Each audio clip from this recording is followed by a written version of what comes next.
everyone, it's Sarah Jean here. I'm doing a very impromptu video for you guys today because I wanted to share a junk journal that I had made. I'm filming from my bedroom and not my desk, so I apologize for the odd location, but I really wanted to get this filmed and my kiddos are home because everyone's kiddos are home, and I just wanted to share this, guys, with you. So I made this just a few days ago, and I was inspired by, I think she's Pink Odd Bird on YouTube, and she's fantastic. She makes the most beautiful, stunning junk journals I think I've ever seen. They're such a beautiful mix of sort of rustic and organic with just like so well put together, and she uses these gorgeous fabrics, and she does like hand lettering and stuff in them. There's just, they're absolutely stunning, and I love watching her videos. Her voice is so nice to listen to.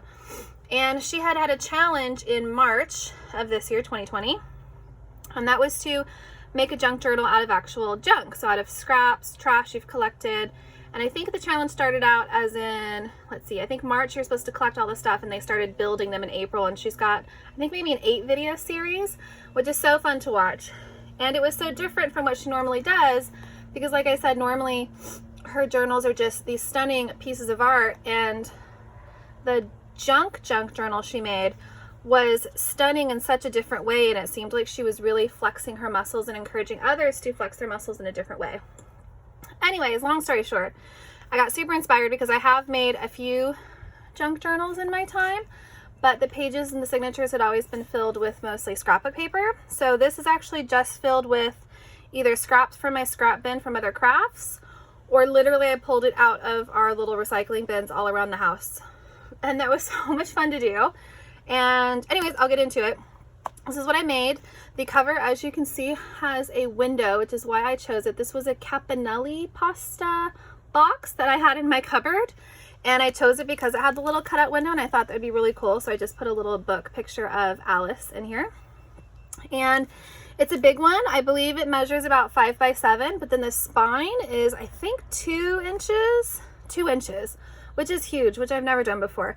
Also, I'll just get into this right now. This I made yesterday. It is a little miniature junk journal, pages and everything in it, that I made to go as a charm on my biggie junk journal. This is a junk journal that I use as a daily journal, so there are a few pages filled in, written in, but not many because I think I've only had it for 2 days, and I've been making other junk journals in the meantime to swap out because I'm home right now and art therapy is working out really well for me. So we'll get into it. The cover is covered in a craft brown gaffer's tape or packing tape, so it's sort of like brown paper with a very sticky backside. I did reinforce the spine because I knew once I tied in the signatures that it was going to start pulling on it, and I didn't want it to rip. So the spine has been reinforced. And how I do my signatures is I don't sew them because I find that time consuming and tedious, and I've done it before. And even if you have a thick needle or an awl, or at one time I even had like a punching owl, I found that it hurt my fingers and that it took a really long time. And so I discovered I now just tie in the signatures. So I take, this is like waxed twine that I had for like a beading project, and I simply lay it down, tie in the signature, tie a couple knots up top. I use the yarn just for decoration, do the same thing, tie it in. And then what I do for the binding to make sure it holds nicely is I use Eileen's tacky glue, and I put down some fabric and some lace and some tulle, and then the decorative buttons, and it holds it perfectly in place. It also does enable it to, you could slide a page out or slide a page in or move a page around, which is really nice, but also they don't move by themselves. Then I just did 2 hole punches, and I simply put some tulle here as a tie closure. When I first made this is a few days ago, it was 2/3 full. Now I'd say it's getting to capacity, which means it will start overflowing, which I love.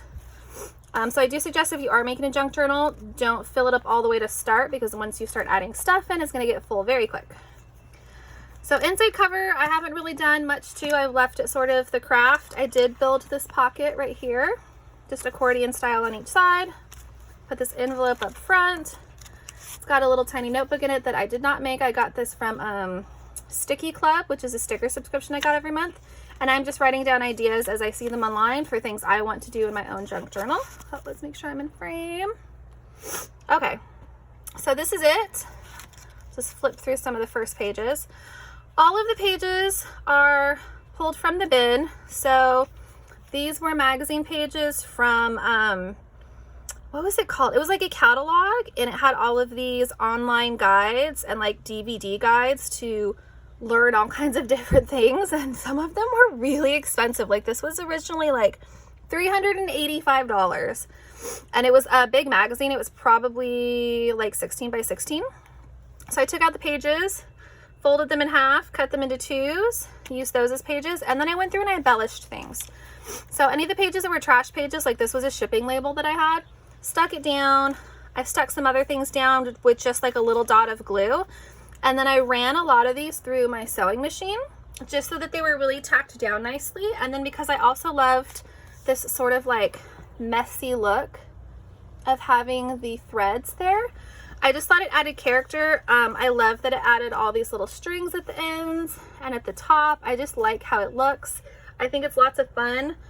I found looking for the paper, cutting the paper, and then sort of piecing them together and then running through the sewing machine really relaxing. I will tell you, this took me about an entire day to do. It is because it's pretty large. It has 6 signatures, which is quite a bit. I'm actually making one for a swap right now, which just has 2 signatures. It's a 1-inch spine instead of a 2.5-inch spine.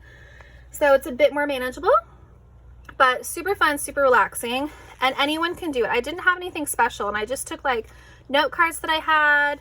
These were scraps that I sort of washi taped together and then I sewed together. These pages where I have a couple of old vintage books that I will just tear pages out of because I got them for like 50 cents at a thrift store. I used those. I actually took old pen pal letters that I had already answered to. I usually keep them for about 6 months to a year, and then once I know that the person received their response and I'm not going to be referencing back to it, I'll go ahead and add it to my scrap pile. And so I have a lot of those in there. I have some Alice in Wonderland pages, and then I have stuff just like that was in the recycling bin. So like I cut up a macaroni and cheese box and used some of that in here. I put down stickers. I tore up scraps. I have some paper doilies, which I just recently found that you can get paper doilies in the party section at Dollar Store or Dollar Tree, Dollar Store, the Dollar Store, one of those, in the party section, which I've never looked, but I'm so excited because I had ordered these like probably 8 years ago from an Etsy seller because you couldn't find them anywhere else, or at least I didn't think you could. So I'm excited to check that out. Place some stickers. I used some of the images from the Alice in Wonderland book. These cards you see were backings from sticker packs that I had. So I actually went through my collection of sticker packs, and the ones that had neat backgrounds on them, I just pulled them out. This was from a sticker order I got from Amazon. More stationery, more magazine tears. And this is what I did. It's got 6 signatures, all just folded in half. Some are short, some are tall. Didn't measure anything, just eyeballed it. I tried to keep it really simple. These were from tees that I had gotten as a gift, and a lot of the art was really, really cool on them.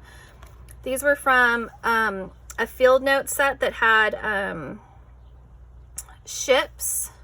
I want to call them spaceships. They're not spaceships. Rockets? They had rockets in them. Anyways, you could build them. And I cut them up and I used pieces of them in here.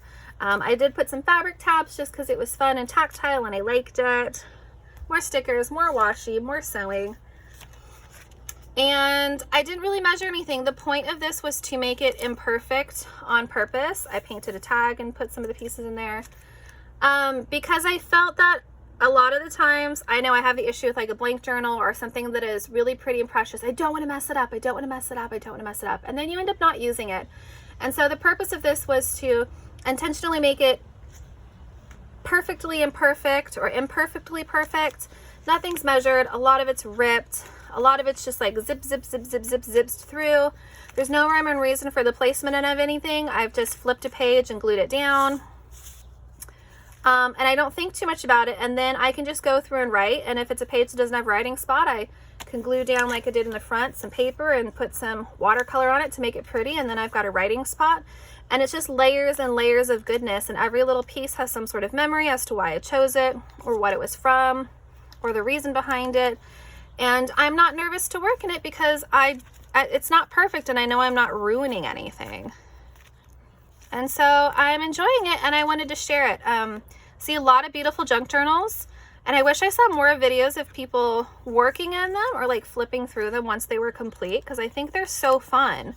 And I think if you have some spare time and you need a journal or you want a journal and you've got some recycling stuff at home and you've got some tape, that's really all you need is paper and tape. You don't really need anything fancy. You don't need fabric. You don't have to have a sewing machine. Just play, just have fun, and then take a macaroni box, cover it or don't cover it in something, tie your signatures in like I did, no sewing required, and voila, you have this great art junk journal to then go work in. And so if anyone has any questions, please comment below. If anyone would love to do a junk journal trade, I would love to do that. Like I said, I've been home for a few weeks and I'm going to be home for a few more weeks. And doing these art projects is really keeping me healthy right now. And so if anyone would like to do a swap for a junk journal, I would love to do that. Just comment down below. I will be checking my emails. We will coordinate to do something like that if you're so interested. What I make and send will be something that's similar to this. Probably not as fat because she is a thick girl with a double C, but definitely something of this similar styling. And yeah, I hope you guys enjoyed this video. I hope you guys enjoyed the share. Sorry about the blanket. I know the line's not being perfectly straight. It's kind of really bugging my OCD. But anyways, I hope you guys are having a wonderful weekend. It is Saturday. It's a Memorial Day weekend. I hope you got an extra day off, and I hope everyone is happy, healthy, and safe. And I will talk to you guys later. Bye.